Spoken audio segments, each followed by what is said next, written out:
தமிழகத்தில் மேற்கொள்ளப்பட்ட வாக்காளர் பட்டியல் சிறப்பு தீவிர திருத்தம் நிறைவடைந்த நிலையில் வரைவு வாக்காளர் பட்டியல் வெளியிடப்பட்டுள்ளது. 234 தொகுதிகளில் நீக்கப்பட்ட வாக்காளர்களின் எண்ணிக்கை குறித்த விவரங்களை இந்திய தேர்தல் ஆணையம் வெளியிட்டுள்ளது. தமிழகத்தில் சிறப்பு தீவிர திருத்தத்திற்கு பின் 5,43,76,775 வாக்காளர்கள் உள்ளதாக தலைமை தேர்தல் அதிகாரி அர்ச்சனா பட்நாயக் தெரிவித்துள்ளார். தமிழகத்தில் பெண் வாக்காளர்கள் 2,77,60,322 பேரும், ஆண் வாக்காளர்கள் 2,66,63,233 பேரும், மூன்றாம் பாலினத்தவர்கள் 7,191 பேரும் உள்ளதாக அறிவிக்கப்பட்டுள்ளது. தமிழகத்தில் எஸ்ஐஆர் மூலம் மொத்தமாக 97,37,831 பேர் வாக்காளர்கள் நீக்கப்பட்டதாக தெரிவிக்கப்பட்டுள்ளது. வரைவு வாக்காளர் பட்டியலில் பெயர் இல்லாதவர்கள் இணையதளம் மற்றும் 2 வாரங்கள் நடைபெறும் சிறப்பு முகாம்கள் மூலம் மீண்டும் விண்ணப்பிக்கலாம் என தேர்தல் ஆணையம் தெரிவித்திருக்கிறது. தமிழகத்தில் இறந்தவர்களாக கண்டறியப்பட்ட 26,94,672 பேரும், இரட்டை பதிவாக 3,39,278 பேரும், இடம்பெயர்ந்த 66,44,881 பேரும் நீக்கம் செய்யப்பட்டுள்ளனர். தமிழகத்தில் சோழிங்கநல்லூர், பல்லாவரம், ஆலந்தூர் தொகுதிகளில் அதிகபட்சமாக வாக்காளர்கள் நீக்கப்பட்டுள்ளதாக அறிவிக்கப்பட்டுள்ளது. சென்னையில் எஸ்ஐஆருக்கு பின் 14,25,018 வாக்காளர்கள் நீக்கம் செய்யப்பட்டுள்ளனர்.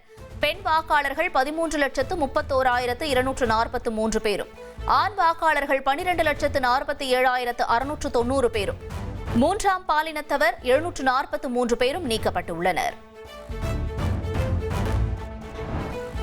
வாக்காளர் பட்டியல் சிறப்பு தீவிர திருத்தம் மூலம் சென்னையில் இறந்தவர்களாக கண்டறியப்பட்ட 1,56,555 பேர் நீக்கப்பட்டுள்ளனர்.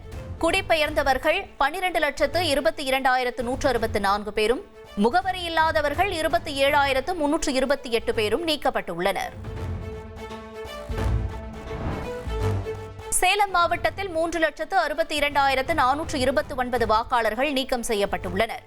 எதிர்க்கட்சித் தலைவர் இபிஎஸ்ஸின் சொந்த தொகுதியான எடப்பாடியில் இறந்தவர்கள் இரட்டை பதிவு என 26,375 பேர் நீக்கம் செய்யப்பட்டுள்ளனர்.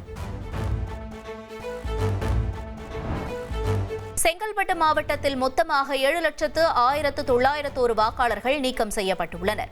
தமிழ்நாட்டிலேயே அதிக வாக்காளர்களை கொண்ட சோழிங்கநல்லூர் தொகுதியில் 2,18,444 பேர் நீக்கம் செய்யப்பட்டுள்ளனர்.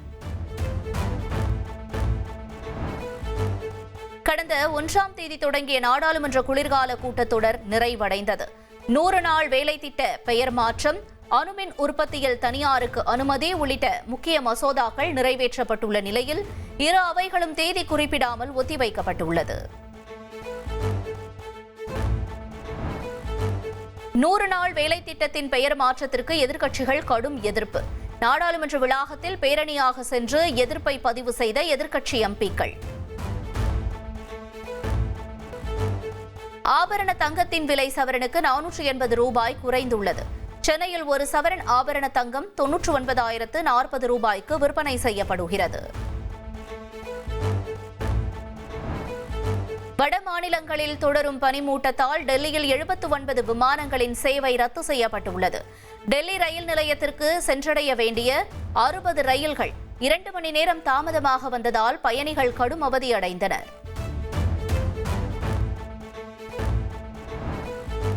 அரசு ஊழியர்கள் மற்றும் ஆசிரியர் சங்க நிர்வாகிகளுடன் வரும் திங்கட்கிழமை அன்று பொதுப்பணி, நிதி மற்றும் பள்ளிக்கல்வித்துறை அமைச்சர்கள் பேச்சுவார்த்தை நடத்துகின்றனர்.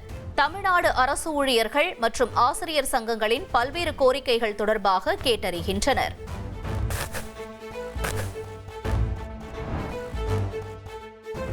ஆஷஸ் 3வது டெஸ்ட் போட்டியில் 2வது இன்னிங்ஸில் அபாரமாக ஆடிய ஆஸ்திரேலியா 3ஆம் நாள் ஆட்ட முடிவில் 4 விக்கெட் இழப்பிற்கு 271 ரன்கள் எடுத்துள்ளது. 356 ரன்கள் முன்னிலை பெற்றுள்ள ஆஸ்திரேலியா வலுவான நிலையில் உள்ளது.